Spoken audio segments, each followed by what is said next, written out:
কি দোয়া করতে পারেন একজন মানুষ, এই দোয়াটা শিখে নেন, ইনশাআল্লাহ আপনার জীবনের সমস্ত সংকট কেটে যাবে। নিচে এসে বসে আছেন, বসে বসে তিনি দোয়া করছেন, এই যে দোয়াটা তিনি দোয়া করছেন, রব্বি, একটা নেক কাজ করলেন না, মানুষের উপকার করলেন, নেক কাজ করে এসে গাছের নিচে বসে দোয়া করছেন, আল্লাহ এখানে তো আমার খাবার পানি বাসস্থান কিছুই নাই, আমি কি করব, রব্বি ইন্নী লিমা আনজালতা ইলাইয়া মিন খায়রিন ফাকির, রব্বি ইন্নী লিমা আনজালতা ইলাইয়া মিন খায়রিন ফাকির। আবার বলেন, রব্বি ইন্নী লিমা আনজালতা ইলাইয়া মিন খায়রিন ফকির। অর্থ হচ্ছে, হে আল্লাহ, তুমি তোমার পক্ষ থেকে আমার উপরে যে নিয়ামতগুলো দিবে, আমি এর জন্য ফকির হয়ে বসে আছি। আল্লাহ অর্থ বুঝে পড়বেন ভাই, নামাজ রোজা হজ জাকাত যাই করেন আল্লাহর ওয়াস্তে অর্থ বুঝে পড়বেন। অর্থ বুঝে পড়লে আপনার ইবাদতের স্বাদ পাবেন, তৃপ্তি পাবেন, আল্লাহর সাথে কানেকশন হবে, আল্লাহর নূর পাবেন, মাআরিফত পাবেন, সত্য স্বপ্ন দেখবেন তখন ইনশাআল্লাহ, তখন শুয়ে শুয়ে সত্য স্বপ্ন দেখবেন ইনশাআল্লাহ। আল্লাহ পাক তৌফিক দান করলেন। এবার আল্লাহ পাকের কোরআন বলেছে এই মেয়ে হেঁটে আসছে লাজুক পায়ে। এখন আপনি এই পুরো ওয়ার্ল্ডের মেয়েদের হাঁটা দেখেন, লজ্জা আছে? তাহলে মেয়েদের সাথে লজ্জা একটা গভীর সম্পর্ক আছে। এই মেয়ের প্রশংসা আল্লাহ পাক কোরআনে করলেন, লাজুক পায়ে লাজুক ভঙ্গিতে অবনত নয়নে সে হেঁটে আসলো। এখন আপনি কেলে যান, গোটি খেয়ে আপনাদের টুইন টাওয়ারে যান, দেখেন সবার হাঁটা চলা দেখেন, হায়া করার পরে সেটা কি তাদের গা থেকে পোশাক খুলে পড়ে গেছে, মানে নগ্ন করে দিয়েছে আমাদের পিতামাতাকে, মহাবিশ্ব নগ্ন করে দিয়েছে কে? ইবলিস। এখন এই পৃথিবীতে আমরা যারা নগ্নতার চর্চা করছি তাহলে কার এজেন্ট আমরা বুঝতে বাকি আছে? আমার কথা কি বুঝতে পারছেন কিনা? এই কানেকশন মিলানোর চেষ্টা করেন, ডটসগুলো মিলানোর চেষ্টা করেন। সামনে যাই প্রিয় ভাই, এই মেয়ে এসে বলছে আমার বাবা আপনাকে ডাকেন, বিয়ে শাদী দিলে ভালো হয়। এক বোন বলছে যে আপনি তো তাকে পুরস্কৃত করতে চাচ্ছেন, তাহলে এইরকম কবিও না, আমিন, একজন মানুষকে সবচেয়ে ভালোভাবে পুরস্কৃত করা যায় তার যথাযোগ্য প্রতিদান দেওয়ার মধ্য দিয়ে।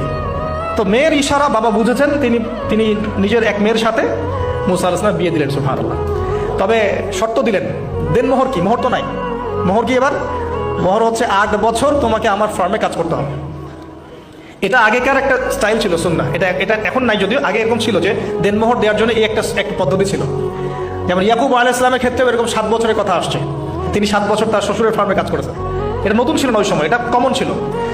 এখন যেমন আমাদের দেশে কমন 10 লাখ টাকা মোহর হবে, 10,000 টাকা দিব, বাকিটা সব বাকি, তাই না? তিনি তার পরিচয় দিল।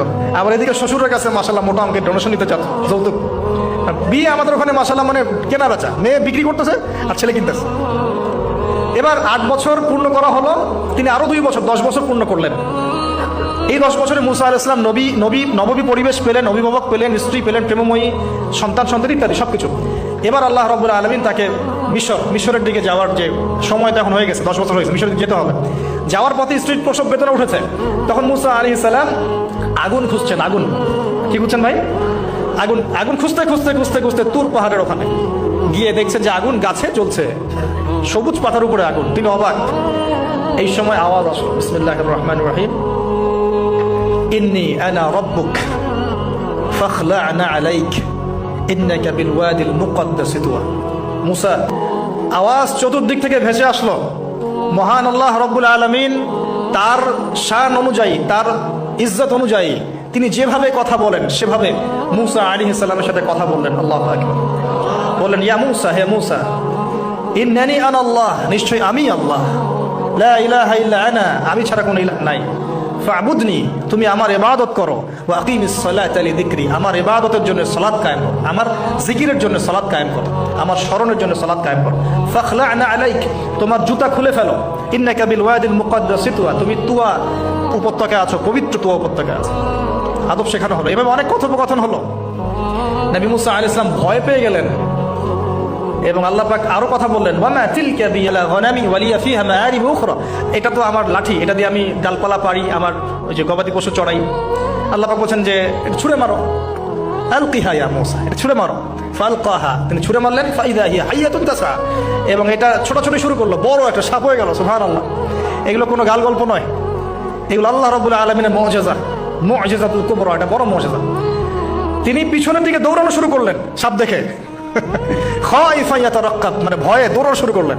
আল্লাহ পাক বলছেন, লা ইয়াখাফু লাদাইনাল মুরসালিন, আমার কাছে রাসূলগণ ভয় পায় না, তুমি ভয় পেও না, তুমি ওটাকে ধরো পিছন থেকে, সেটা আবার লাঠি হয়ে যাবে। পিছন থেকে হাত দেওয়া হলো, লাঠি হয়ে গেল। সুবহানাল্লাহ। এবার বলছে যে তুমি তোমার বগলের নিচে হাত ঢুকাও। মুসা আলাইহিস সালাম বগলে হাত ঢুকালেন। দিলাম, তোমাকে মনোনীত কেন করলাম?